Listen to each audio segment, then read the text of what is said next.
अरे कुछ लड़कियां तो ठंड में एक एक हफ्ते नहीं नहाती और नाम पूछो तो महक और खुशबू बताती हैं। अगर जियो एयरटेल की तरह आगे चलकर बीएसएनएल का भी रिचार्ज महंगा हो गया तो सच में कबूतर भेजने का रिवाज फिर से शुरू हो जाएगा। करवा चौथ वाले दिन अब कुछ माताएं भी अपनी अपनी बेटियों को जबरदस्ती पानी पिला पिला के चेक करेंगी कि कहीं किसी लड़के के साथ कोई चक्कर तो नहीं है। अरे लाल गुलाब देने वाला सिर्फ फरवरी तक ही साथ देगा, बुढ़ापे तक तो हरी धनिया देने वाला ही साथ देगा। अरे जिया जल्दी छुप जा, तेरे सर आए। आज तू स्कूल नहीं गई ना? मैं नहीं, आप छुप जाओ। क्यों? आपकी मौत के बहाने ही तो 7 दिन की छुट्टी ली है।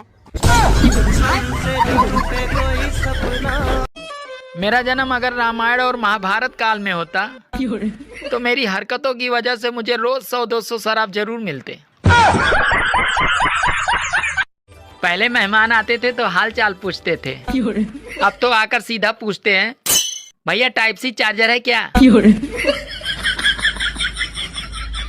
अगर आपको प्रवचन कराना है तो महात्माओं के चक्कर में ना पड़े, क्योंकि पत्नी से अच्छा प्रवचन कोई नहीं दे सकता। अरे सर्दियों में शाम नहीं सीधे रात होती है, वैसे ही कुछ लोगों के जीवन में इश्क नहीं सीधे बारात होती है। हमारे इंडिया की नर्स मरीजों का बहुत ख्याल रखती है। ये सोते हुए मरीज को जगाकर कहती है ये लो नींद की दवाई खा लो। आगरा में अंग्रेज ताजमहल देखकर खुश होते हैं और भारत वाले उनकी लुगाइयां देखकर खुश होते हैं। नवंबर दिसंबर में इतनी शादियां होती हैं, लगता है जैसे दूल्हा दुल्हन पर 50% डिस्काउंट चल रहा हो।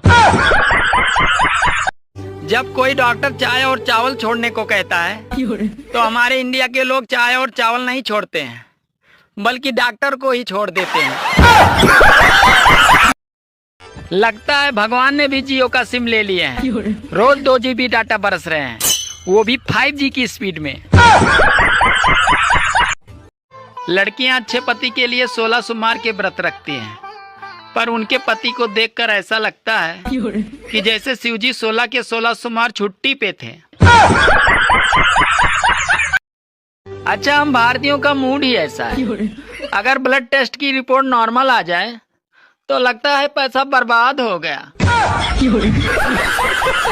एक बात हमेशा याद रखना, सब बीवियां दिल की बुरी नहीं होती हैं, कुछ का दिमाग भी खराब होता है।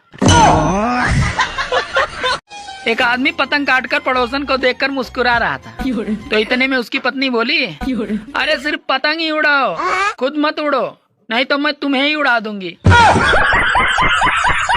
मैं छत पे चढ़ा पतंग उड़ाने के बहाने और पड़ोसन आई कपड़े सुखाने के बहाने। ये देखकर बीबी डंडा लेकर आई बंदर भगाने के बहाने। आजकल धूप तो ऐसे दिखती है जैसे नई नवेली दुल्हन का मुंह दिखती है। अगर आपको प्रवचन कराना है तो महात्माओं के चक्कर में ना पड़े, क्योंकि पत्नी से अच्छा प्रवचन कोई नहीं दे सकता। बाजार में दूसरों की बीवियों को घूरने वाला व्यक्ति जब वो खुद अपनी बीवी के साथ बाजार जाता है तब वो दूसरों की बीवियों को नहीं घूरता है, अरे तब वो आदमियों को घूरता है कि कहीं कोई मेरी बीवी को देख तो नहीं रहा है। पहले माँ बाप से बच्चे डरते थे और अब माँ बाप बच्चों से डरते हैं। अरे कोई भी अपनी बीवी को खुश तो रख सकता है, पर उसको चुप नहीं रख सकता। बाप की चड्डी फटी पड़ी है और बेटवा गाना लगा रहा स्टोरी पर, दबदबा था दबदबा है दबदबा बना है।